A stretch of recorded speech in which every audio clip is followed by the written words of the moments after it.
Muy buenas noches, bienvenidos a su programa Mirada Crítica, a todas y todos. Gracias por estar aquí con nosotros en rompeviento.tv.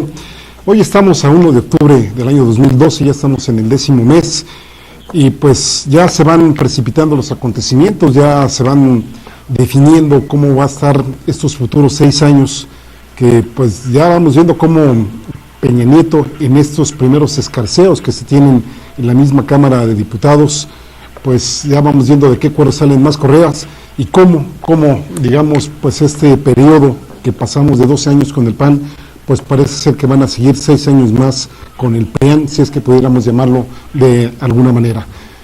En el país, según el Instituto Nacional de Estadística, Geografía e Informática, del año 2007 al año 2011, ocurrieron 95.632 homicidios.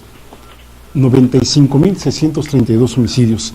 Según Reforma, en el conteo que este periódico lleva de crímenes relacionados pues con el crimen organizados, había más o menos en este año hasta el 22 de septiembre 7.595 ejecuciones, más las que se sumaron, ahora sí que como dirían en los comerciales del Melati de pronósticos deportivos, del 23 al 28 fueron 77, con lo cual tenemos la terrible cifra de 7.672 ejecutados este año, pero en todo lo que va del sexenio sí hemos estado acostumbrados a hablar de 50.000, 60.000, 70.000, 95.000, ya esta cifra se ubica en 103.304 muertos, según la revista Proceso que está circulando esta semana.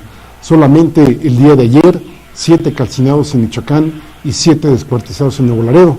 Un panorama terriblemente trágico en el país y que desgraciadamente pues vemos que Peña Nieto, a reserva, digamos, o a raíz de lo que se está viendo tanto desde el punto de vista internacional en la gira que acaba de realizar por Latinoamérica, más las personas con las cuales se está rodeando, por ejemplo, pues este militar colombiano, Naranjo, pues podemos prever que es muy factible que la estrategia del crimen organizado pues vaya por este tenor. En otro orden de ideas, ahora que estamos hablando de gobiernos, de despilfarros, no solo habría que hablar en términos económicos, sino también habría que hablar en términos políticos y en términos éticos y en términos, pues ahora sí que diferenciando lo que es legal y lo que es ilegal, pero también lo que es ético y lo que no es ético. Murió Alfonso Lujambio, el exsecretario de Educación Pública. La verdad, lo decimos muy sinceramente, nos da mucho pesar su muerte. Fue un tipo que creemos que aportó cosas, tuvo luces y sombras, digamos. Pareciera ser que pues sí, tuvo por ahí algunas aportaciones en la Secretaría de Educación Pública, en el mismo Instituto Federal Electoral cuando él fue consejero, pero también tuvo puntos negros, la misma condición en la que entró en la SEP, que sabemos que ahí tuvo como subsecretario al yerno del Bester Gordillo, pero también uno de los hechos que queremos recalcar más, bueno, pues fue lo que tuvo que ver con la Estela de Luz y lo que tuvo que ver con su muerte. Desgraciadamente murió, y aquí lo que quiero llamar la atención con ustedes, con todo el respeto para Alfonso Lujambio, es la condición de inequidad que tenemos aquí en el país. Imagínense ustedes un año estar viviendo en Estados Unidos, con toda una serie de dineros pagados y con obviamente las pólizas de seguro médico que seguramente Alfonso Lujambio tenía, pues se rebasaron por mucho. Imagínense, insisto, el costo hospitalario durante un año, más pasajes, más alimentación, más todo por lo que podemos entender, prever cuando tenemos que viajar, cuando nos toca la desgracia de tener un familiar enfermo que tiene que recurrir a otro estado de la República o inclusive a otro país. Pues bien, el Partido Acción Nacional, aún sabiendo que Lujambio tenía cáncer de médula terminal, lo postuló como candidato plurinominal al Senado. Ahí es donde entramos en las cuestiones si son ilegales o no ilegales y si son inmorales o no inmorales. Un mes duró Lujambio en estas condiciones y en casi todas las sesiones del Senado se le exoneró de su obligación de asistir a las sesiones por su delicado estado de salud.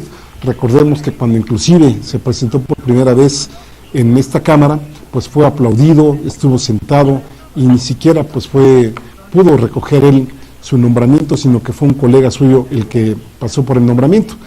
Pero aquí insistimos, ¿qué sucede con el resto de la población? ¿Cuántas y cuántos de nosotros como mexicanos tenemos la oportunidad de que el Estado nos apoye? Y si tenemos un familiar o nosotros mismos tenemos la mala fortuna de estar enfermos, ¿cuánto nos pueden arropar?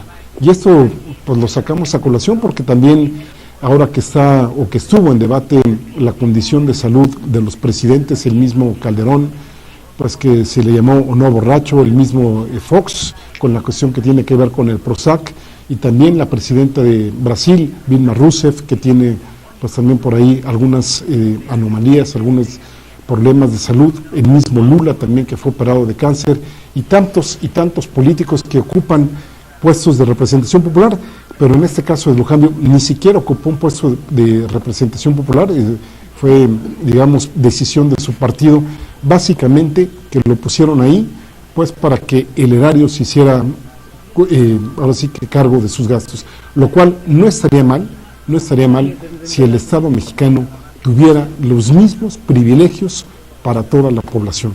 Es ahí donde ponemos el punto de acento y es ahí donde queremos compartir esta reflexión con ustedes. Y hablando de reflexiones en el ámbito internacional, pues este 7 de octubre en Venezuela se vienen las próximas elecciones. Enrique Capriles, exgobernador del estado de Miranda, pues viene en contra de Hugo Chávez, que aquí esto pues nos ha llamado la atención porque se enfrentan dos modelos totalmente distintos.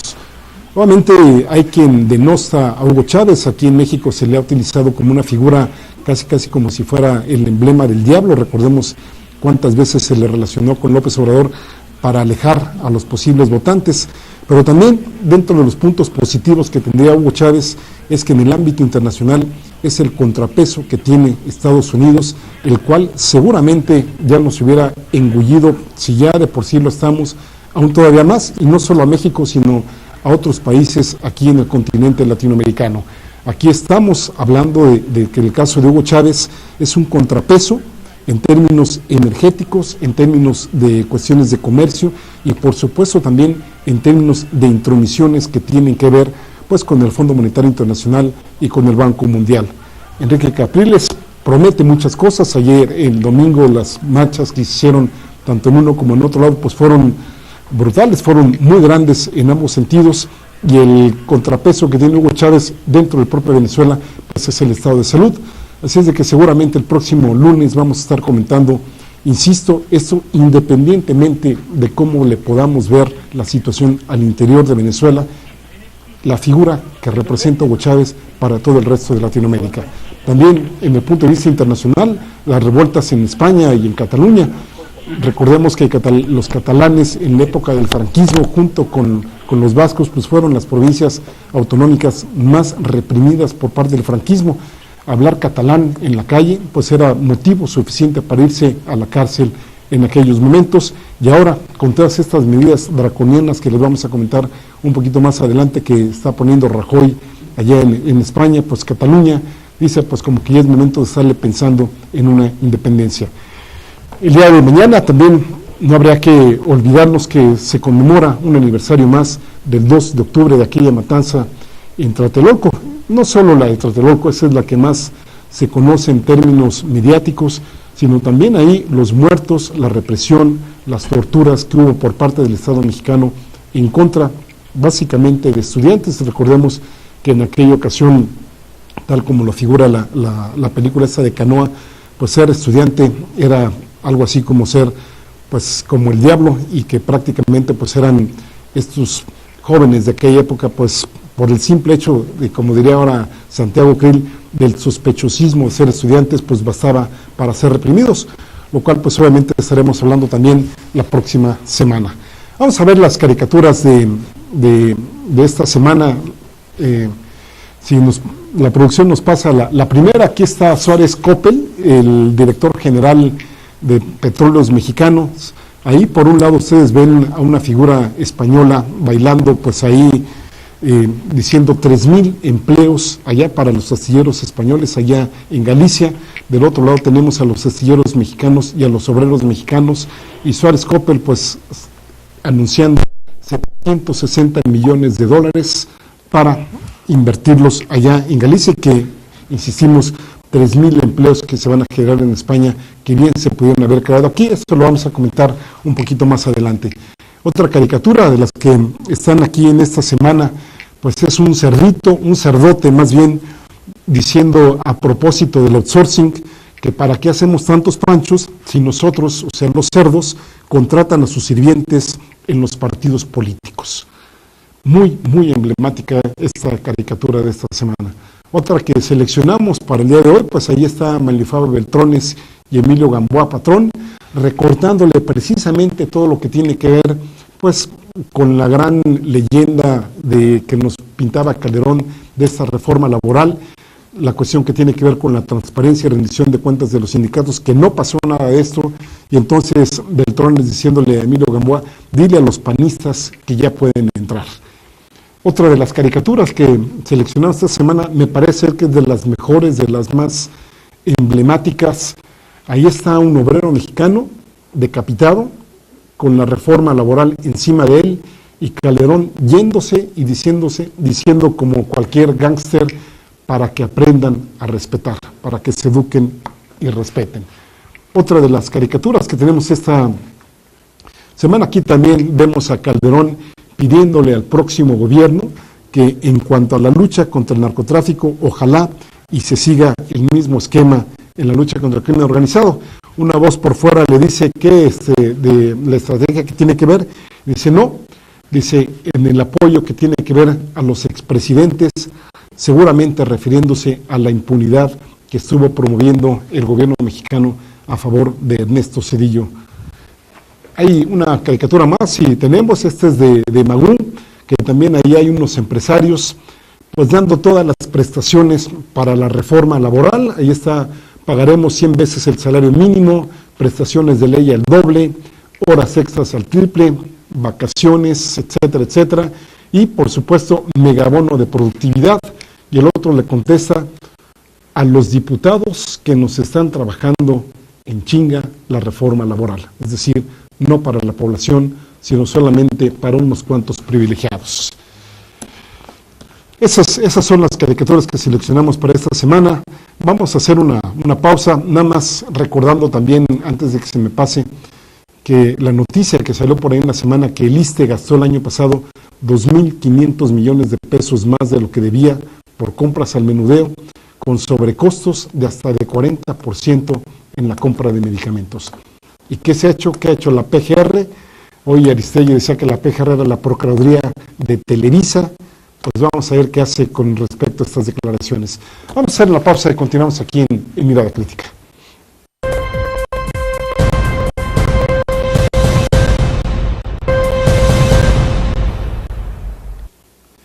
Gracias por continuar aquí con nosotras y con nosotros en Mirada Crítica, rompeviento.tv. Seguramente reconocieron esta canción de Silvio Rodríguez, Sueño con Serpientes, cantada por este grupo chileno que se llama Los Bunkers, y que de alguna manera refleja pues las contradicciones que tenemos en este tipo de sociedades y cómo a veces cuando pensamos que vamos avanzando en ciertas cosas, pues ciertos factores nos hacen hacer, como diría Lenin, 2 pasos hacia atrás. Y siempre hay que estar, pareciera ser que por lo menos los que nos toca estar de este lado pues del escritorio, estar luchando contra corriente.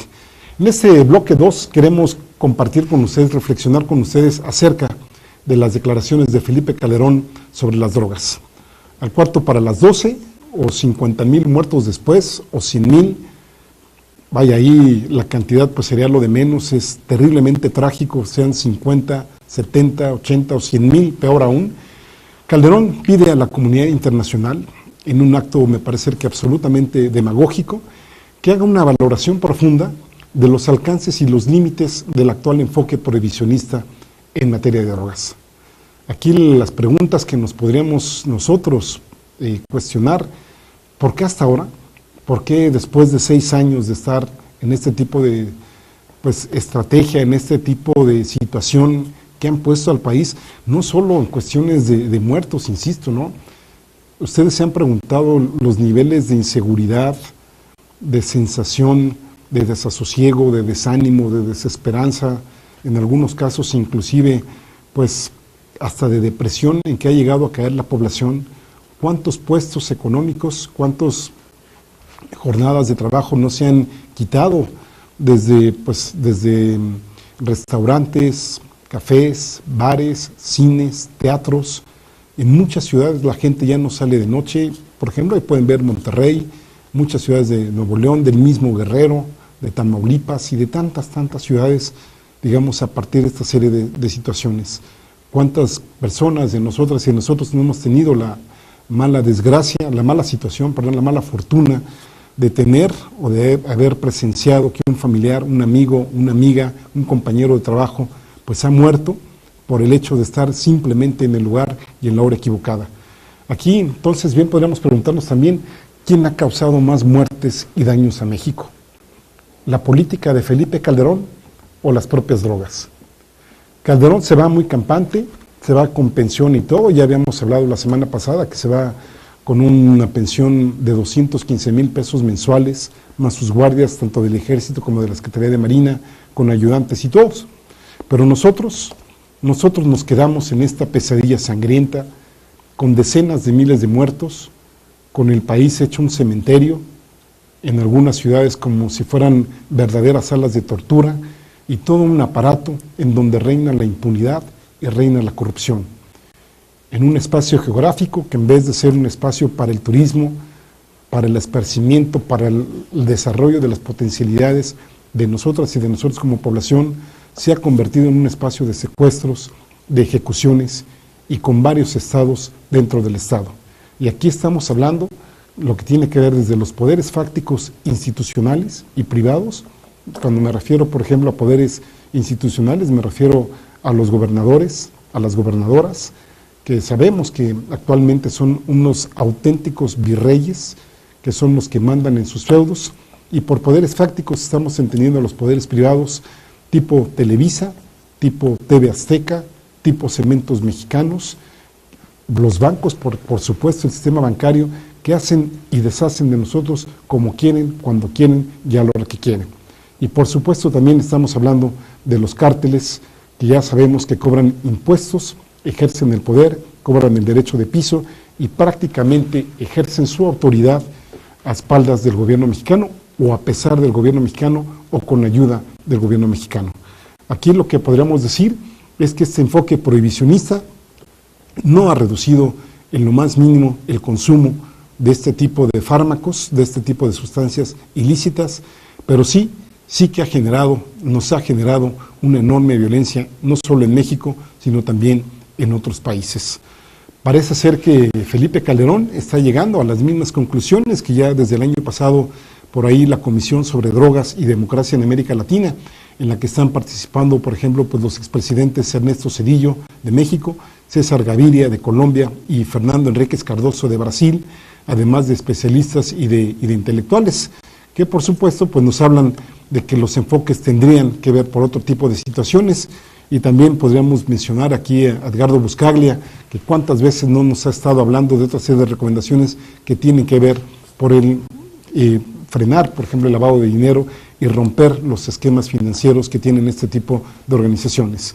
Aquí lo que podríamos decir es que haría falta descriminalizar el consumo de todas las drogas, y que esto, pues, digamos, desde el punto de vista individual, parecería ser un contrasentido que se castigue a alguien por usar sustancias que solo a él dañan. Es decir, una persona que se esté drogando, que esté inhalando alguna sustancia, pues, vaya, si está dentro de ciertos límites, no daña a alguien regularmente. Y, por el otro lado, regular el comercio de drogas blandas, por ejemplo, la marihuana, como se hace con el tabaco y el alcohol. Hay muchos artículos, de hecho hay alguna revista en términos de salud pública que nos habla que, por ejemplo, el tabaquismo es mucho más dañino que, por ejemplo, lo que pudiera ser el alcohol y lo que pudieran ser ciertas sustancias como la marihuana. En varios países europeos, por ejemplo, Holanda, la misma España, en algunas provincias, y también, hay que decirlo, en el propio Estados Unidos, en varios estados el uso de la marihuana es legal desde el punto de vista médico, y pues esto nos habla que desafortunadamente solo en nuestro país y en países satélites a Estados Unidos, como por ejemplo el mismo Colombia, tenemos este enfoque que origina muertes, que origina desesperanza, que origina pérdidas humanas, pero también también origina muchas ganancias a unos cuantos personajes. Hay que decir que a 41 años de que Richard Nixon lanzara la guerra contra las drogas, el consumo de este tipo de sustancias ha aumentado y en cambio las secuelas de violencia en países como México pues ha alcanzado niveles insostenibles. Esto lo podemos afirmar no solo desde ya, sino desde hace muchísimos años atrás, que la guerra contra las drogas ha fracasado y es importante buscar otras opciones que realmente pues busquen eso, ¿no? Solucionar el problema en donde los haya, ¿no? Y no que entre un grupo, digamos, que está a cargo del negocio, que quiten a determinados personajes de ahí para ponerse a ellos. Eso es una cosa totalmente diferente y eso es lo que estamos viendo aquí en México. Aquí entonces la gran pregunta es, ¿qué va a hacer Enrique Peña Nieto a partir de que asuma la presidencia de la República? ¿Qué va a hacer? Con el general Naranjo, ¿será que adoptará otro tipo de estrategias? Pareciera ser que no, pareciera ser que se va a alinear a lo que Estados Unidos le esté diciendo, le esté ordenando en términos de política, de control por el comercio de este tipo de sustancias.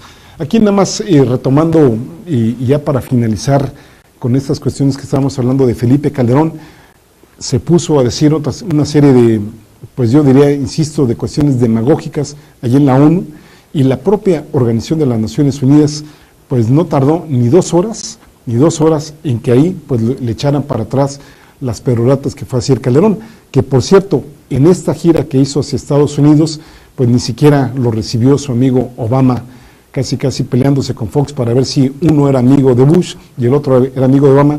Obama no lo recibió en esta ocasión y nada más fue ahí a inaugurar una de las jornadas del índice Nasdaq en la bolsa de Nueva York. Por cierto, si ustedes ahí ven algunos videos en YouTube, pues por ahí hay algunos testimonios de cómo le gritan a Calderón desde asesino hasta otro tipo de cosas. Pero insisto, ahí Yuri Fedotov, que es el director de la oficina de la Organización de las Naciones Unidas para Asuntos de Drogas y Delitos, enseguida le contestó a Calderón que la búsqueda de alternativas no le corresponde a la Organización de las Naciones Unidas y le recordó también que el año pasado se había ratificado el ánimo prohibicionista y que no le parecía realista pensar en la realización el año entrante de una convención sobre el tema. Esta es la realidad, esto es lo que, por una parte ahí, los noticieros de Televisa nos hablan de que pues, el gran presidente Felipe Calderón diciendo, alzando la voz a favor de los intereses mexicanos, pero ya estamos viendo que no. Y este presidente que se va, y este que llega, si volvemos a retomar cuáles expectativas tenemos de lo que va a hacer Enrique Peña Nieto. Si ustedes recuerdan, hace 15 días estuvimos comentando aquí en Mirada Crítica, pues un poco el balance de este viaje que hizo Enrique Peña Nieto en varios países latinoamericanos. Comentábamos cómo en un primer fracaso que se tuvo en Centroamérica, cuando pretendió que todos los países centroamericanos convergieran en Guatemala para que ahí se reunieran con él, esto no fue posible y después fue yendo de país en país. De los que visitó, que insistimos, no visitó Cuba, no visitó Venezuela, no visitó Bolivia, no visitó Ecuador. Bueno, pues en estos países que sí visitó, ahí llevó la visión que seguramente le están imponiendo desde Estados Unidos. Pareciera ser que Enrique Peña Nieto va a tener el mismo talante, probablemente de negociación en algunas partes, probablemente con algunos grupos criminales, pero con otros probablemente estaremos ante la esencia de lo que pudiera ser unos grupos de narcotráfico favorecidos, protegidos por el sistema y otros que no lo van a hacer. Y la gran pregunta también es qué tanto en esta coyuntura estos 23 gobernadores que están ya operando a favor del Partido Revolucionario Institucional le van a aumentar el costo de organización, el costo de la distribución y el costo del control político de todo lo que tiene que ver desde la producción a lo que tiene que ver con el comercio y la distribución de sustancias ilícitas aquí en el país. Es muy claro, también lo comentábamos en otra ocasión, que en la medida, y que creo que ese es el papel que nosotros tendríamos que tener como población, estemos atentos, estemos pensando en medidas, a lo mejor no necesariamente heroicas, pero sí medidas inteligentes, ¿sí? Medidas que nos lleven no a que nos repriman, no a que ahora sí que nos exterminen como cucarachas, y que ya sabemos que en México, pues en el mejor de los casos van a decir que estuvimos ahí involucrados en el narcotráfico o andábamos haciendo cosas malas.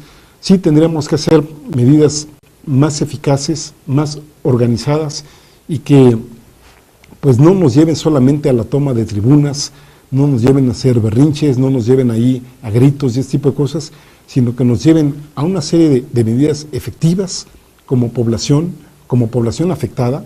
Recordemos, aquí en México somos más de 110 millones de habitantes que nos vemos afectados de una u otra manera por este tipo de políticas públicas, y que pues ahí es donde todos los que estamos, que ni le debemos ni la tememos, pues estamos a veces metidos entre tres fuegos. Y digo tres fuegos pues porque por una parte tenemos los poderes fácticos que nos educan o nos deseducan, insisto, en la casa, pues desde Televisa y TV Azteca, en la escuela con el Bester Gordillo, y por otro lado tenemos pues las instituciones policiales, las de seguridad nacional, y también las organizaciones que están vinculadas al crimen organizado. Vamos a hacer una pausa, y ahora que hablamos de crimen organizado institucional, vamos a platicar un poquito más de las implicaciones de la reforma laboral que tuvimos o que estamos teniendo aquí en el país.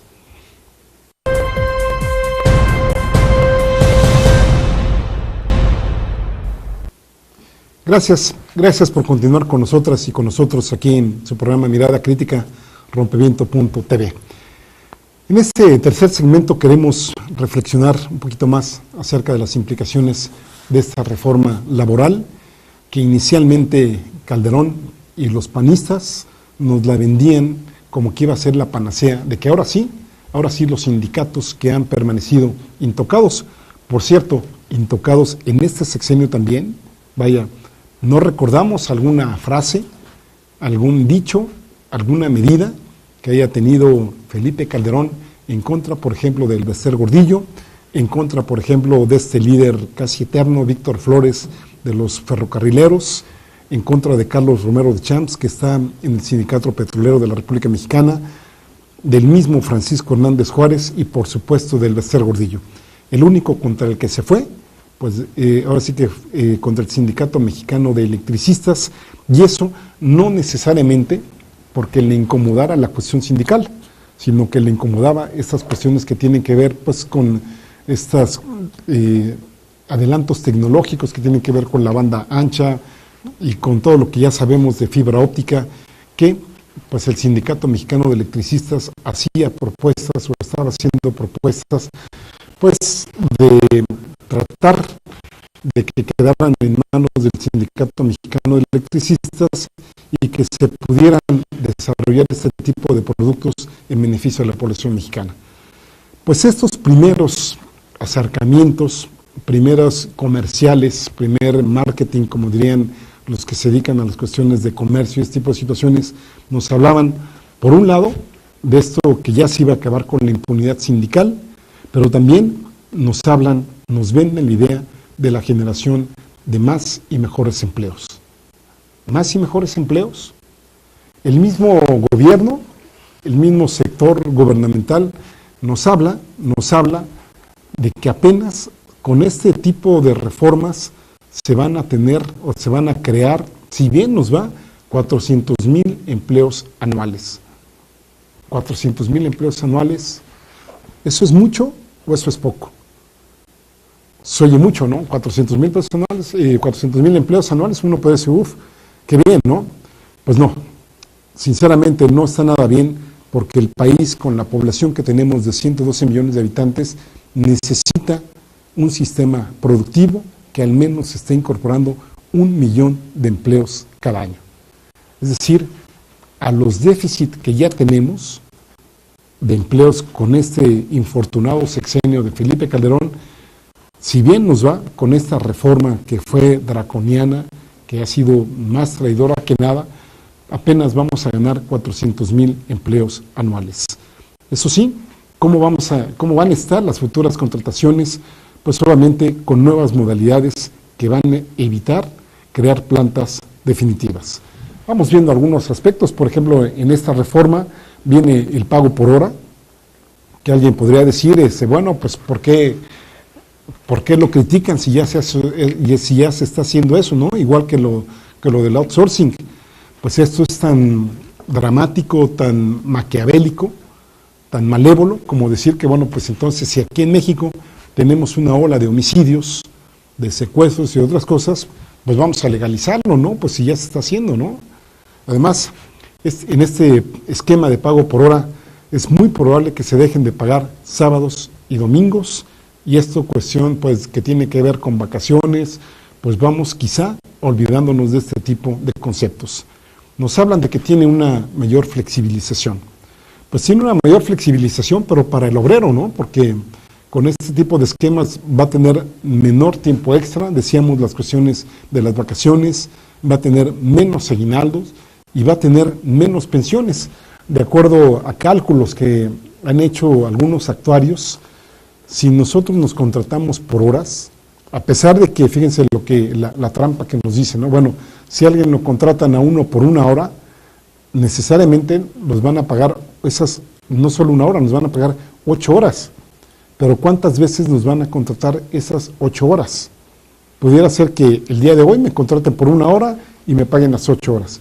Y el resto de la semana, y el resto de los meses, y si vamos por este tipo de situaciones, insistimos, las pensiones, la posibilidad de que nosotros encontremos pensiones, que alcancemos a formar, pues ahora sí que fondos dignos para tener jubilaciones dignas, va a estar muchísimo, muy difícil. Por ejemplo, otras implicaciones es de que si a uno lo contratan como eventual a 6 meses, pues obviamente uno no va a recibir ni vacaciones ni aguinaldo. Hay que tener cuidado también porque, o más que cuidado, hay que espantarnos y hay que estar preocupados y también ocupados porque pues ya nos están vendiendo la idea de que como México es un país enfermito, le hacen también falta la reforma energética y la reforma hacendaria.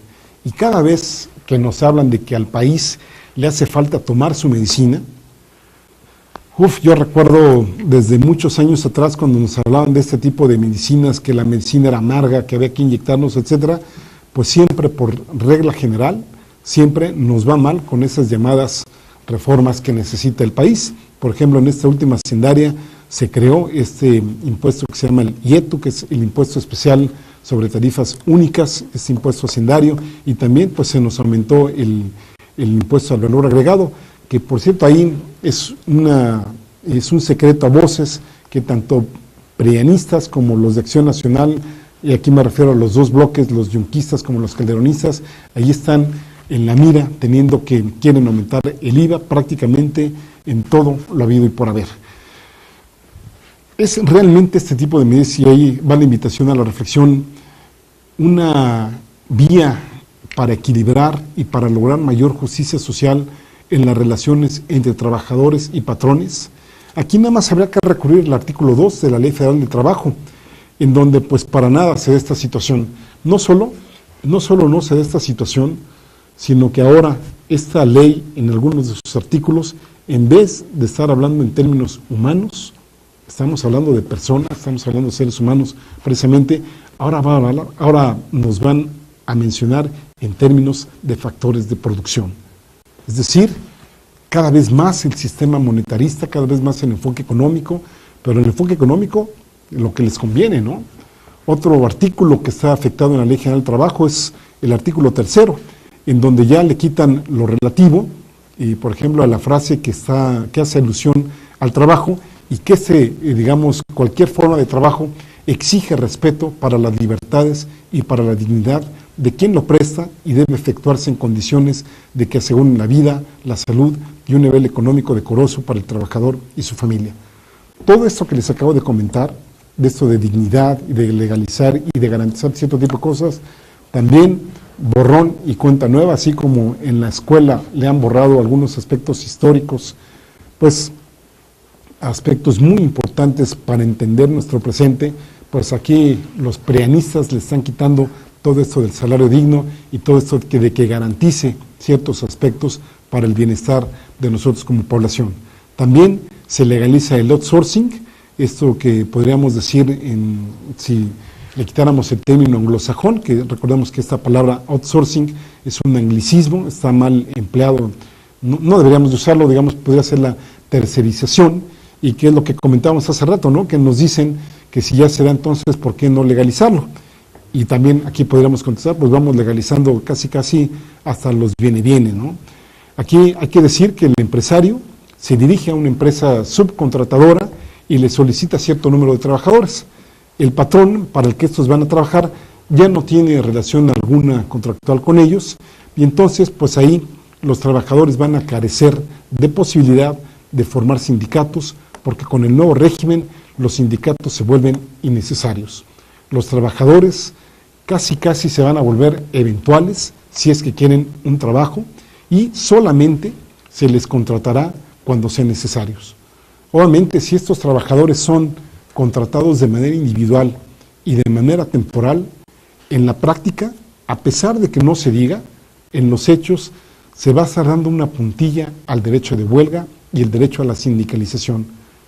Si los trabajadores van a ser contratados como eventuales, no van a poder ir a la huelga en defensa de sus derechos, porque finalmente no van a tener derecho a huelga alguna, porque pues van a estar contratados por tiempo, prácticamente como en el esquema, pues cuando uno da un recibito, ahí cuando lo contratan uno por honorarios, casi por producto, y se acabó cuando termine uno cada de estas cosas. Así de esta manera, los empresarios no van a tener ninguna obligación en lo que se refiere a cuestiones de seguridad social, porque esto hay que recordar, ya lo estamos viviendo, por ejemplo, para los trabajadores que están en el régimen del Instituto Mexicano del Seguro Social y del Instituto de Seguridad Social para los trabajadores del Estado, que se está hablando en las nuevas contrataciones de cuentas individuales, con lo cual ya han roto los esquemas de seguridad social. Así que, por el nivel de la cuota obrero patronal propuesto, insistimos, el cuadro vigente de prestaciones, pensiones y salud en estas dos instituciones que acabamos de mencionar no podrán ser financiadas adecuadamente, y además la contratación a tiempo parcial va a pulverizar las contribuciones que se tienen a seguridad social en lo que se refiere a pensiones y salud. Para eso están las y los diputados, para eso están las y los senadores. ¿Dónde están las ventajas de esta reforma laboral? ¿Por qué se hacen estas cuestiones que nos atañen a todos vía fast track, vía rápida? Prácticamente pues en 2 días discutieron este tipo de situaciones. En el Senado ya se está viendo esta situación, se va a ver seguramente entre martes y miércoles, y ahí pues ya nos dieron la puntilla en todo esto. Nos hablan de beneficios, pero no nos dicen las letras chiquitas. Nada más como muestra de lo que podríamos estar conversando con ustedes, habría que poner varios indicadores. Ya hemos estado hablando de lo que tiene que ver con la seguridad social, con las pensiones, con el derecho de huelga, insistimos, con la cuestión de los sindicatos. Y aquí no me estoy refiriendo a estos líderes sindicales de estarlos privilegiando, ni mucho menos. No estamos aquí abogando ni por Víctor Flores, ni por Romero de Champs, ni por esta serie de personajes que son nefastos para la población. Estaríamos hablando inclusive en términos de lo que debería de ser un sindicato, no un sindicato charro, no un sindicato blanco, ni un sindicato que sea como un auténtico vampiro en contra de los trabajadores en México. Pero vamos a comentar un poquito más de esto en el siguiente segmento aquí en Mirada Crítica. Vamos a hacer una pausa y continuamos con ustedes.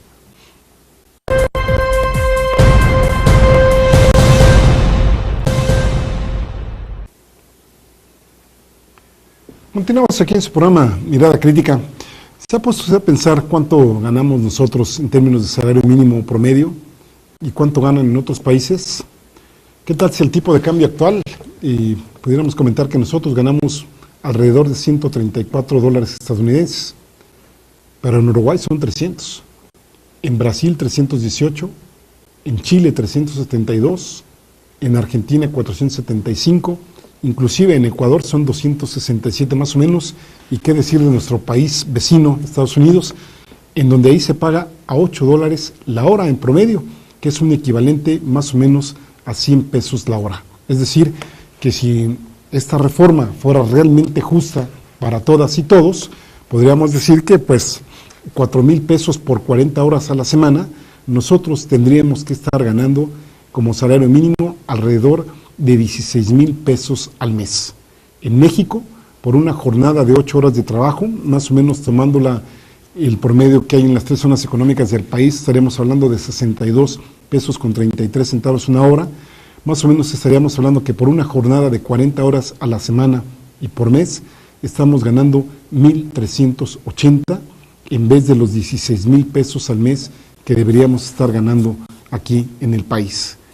Esto es lo que no nos han dicho con la reforma laboral, y por este tipo de situaciones es que podemos ver en el país algunos empresarios tremendamente ricos. Vaya que cuando más mal le va a la población mexicana, por ejemplo el mismo Slim en aquel 2009, cómo olvidar que mientras el Producto Interno Bruto cayó más o menos entre un 12 y 13%, Slim en ese año pues ganó más o menos como 34,000 millones de dólares, pues subió de 50,000 a 74,000 millones de dólares su fortuna en ese entonces, como 20,000 millones de dólares, una cosa terriblemente diferenciada entre para muchos y lo que reciben muy pocos.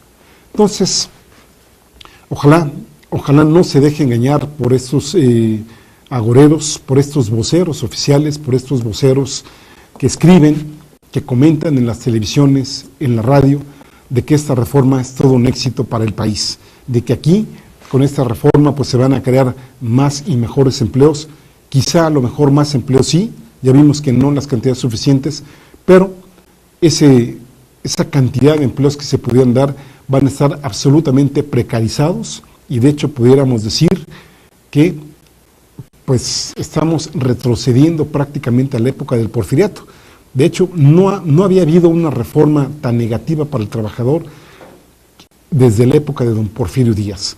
Es decir, estamos ante una etapa del siglo de la vida laboral en donde al trabajador se le están cargando todos los costos, digamos, de las posibles crisis que pudiéramos estar viendo tanto en el nivel país como en el plano internacional.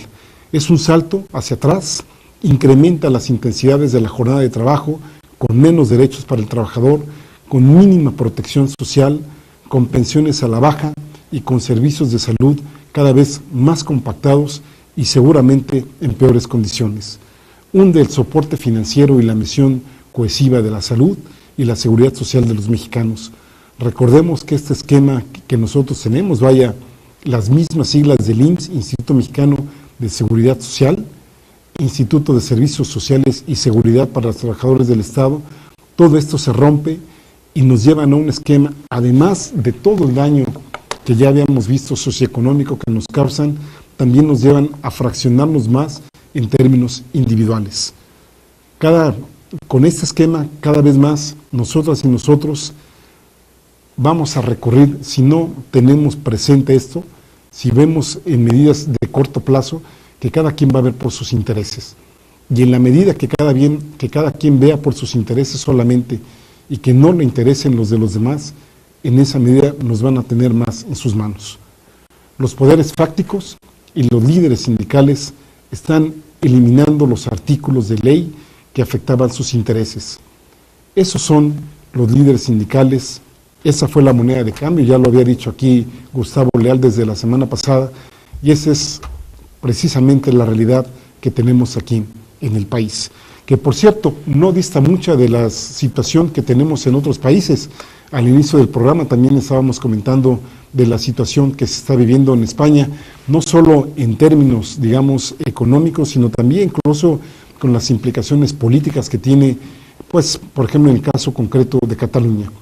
Sabemos que en España, allí está Rajoy, dándole en la idem, es decir, rajándoles pues todo lo que les queda de patria a los españoles, y también en cuestiones que tienen que ver con represión. ¿Cómo olvidar las escenas ahí que estuvieron circulando en YouTube y en algunos periódicos nacionales e internacionales de la represión que se dio en Madrid? Por ejemplo, en esa convocatoria lanzada en redes sociales por el movimiento S25 para realizar un cerco al Congreso en reclamo por los programas de austeridad de Mariano Rajoy, y que derivó en enfrentamientos entre manifestantes y fuerzas del orden, con saldo de decenas de heridos y detenidos.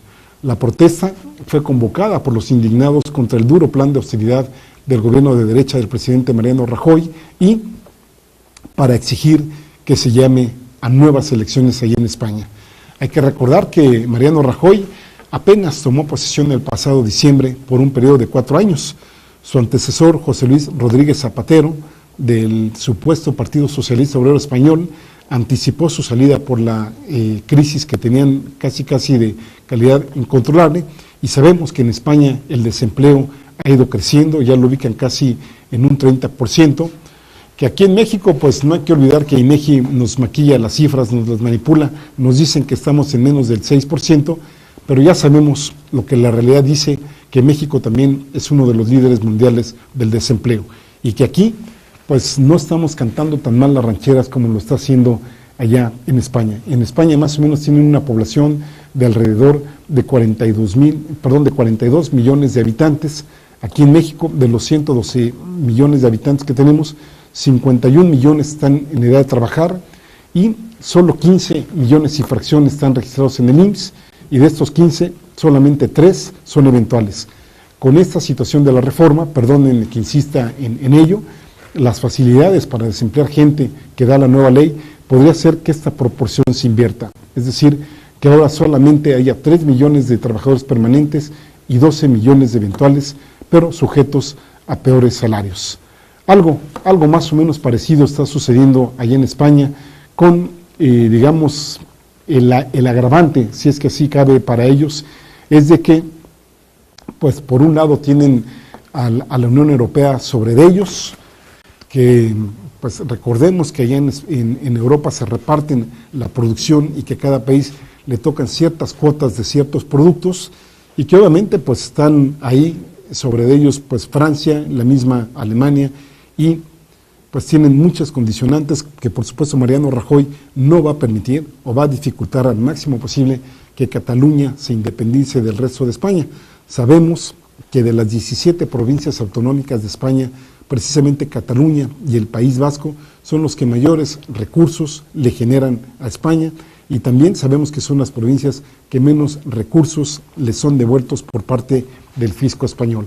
También ahí vienen rencillas antiguas que tienen que ver desde la época del franquismo, y aquí estoy hablando no solo de los catalanes, insisto, también de los vascos, y que pues ahora hacen un cóctel que vamos a ver en qué para esta situación. Los catalanes siempre han sido, digamos, de alguna manera proclives a independizarse. Hay quien dice que no les hace falta, que son los que tienen más beneficios, pero lo cierto es que independientemente del origen biológico que tienen, que del resto de los españoles, siempre han puesto el acento en que no se consideran en la misma medida, pues digamos, de la misma forma tratados que el resto de los españoles, de la población española. Pero no todo es tristeza en España. Y aquí me quiero referir que llegó un superhéroe, por lo menos para paliar en algo la crisis económica que se tiene en ese país, y concretamente para una provincia que para nosotros nos es muy común, y estoy hablando de Galicia. ¿Quién de nosotras y de nosotros no hemos contado algún chiste de gallegos? Que pues ya sabemos ahí cuántos chistes circulan aquí en el país hablando pues de los de Galicia, ¿no? El apelativo de ellos son los gallegos. Bueno, pues ahí Suárez, Copel y Calderón están diciendo que, para que vean que sí cumplen, están invirtiendo 380 millones de dólares para la construcción de 2 hoteles flotantes en Galicia con capacidad para 600 pasajeros. Aquí bien pudiéramos preguntarnos, ¿por qué invertir en 2 empresas astilleras españolas que tenían 5 años sin un solo contrato firmado? Suárez Copel dice que no, que apenas están en tratos, pero ya en Galicia, como están en época de elecciones, ahí mismo hasta han frenado la publicidad que tiene que ver con los contratos firmados de Pemex, obviamente, pues que ya lo dan como un hecho. Parece ser que Pemex va a destinar en total alrededor de 1,000 millones de euros para otras obras en Galicia. Y aquí podríamos preguntarnos, ¿y la refinería en Tula Hidalgo? ¿Dónde están todas estas supuestas inversiones por parte del Estado? ¿Por qué sí allá y por qué no acá? El monto parece excesivo, sobre todo si se toma en cuenta que el precio de un buque petrolero que mandó construir la Secretaría de Marina en Mazatlán fue de 40 millones de dólares. Para eso están nuestros diputados, para defendernos. Son nuestros defensores del pueblo, y ahí está como presidente de la Comisión del Trabajo el setemista Carlos Aceves del Olmo, y está también Ricardo Aldana, líder del sindicato petrolero, y ellos son los que nos están defendiendo en contra de los derechos de los empresarios a costa de los nuestros. Y en la Comisión de Energía está Carlos Romero de Champs, el líder petrolero, cuya hija se pasea con sus perritos por todo el mundo. Y en la presidencia de la Comisión de Comunicaciones y Transportes, ahí está Javier Lozano, con todo y que destruyó a Mexicana de Aviación, los pleitos que trae con MBS, y que por cierto el propio PAN dejó fuera al panista Javier Corral. Y en la Comisión de Derechos Humanos, Angélica de la Peña, esposa de Jesús Ortega. Insisto, ahí vienen las próximas reformas. Estos personajes no nos van a defender. Vamos defendiéndonos y vamos organizándonos. Por cierto, gracias por su participación aquí en la campaña lanzada por Rompeviento TV. Sigan con nosotros, nos escuchamos la próxima semana.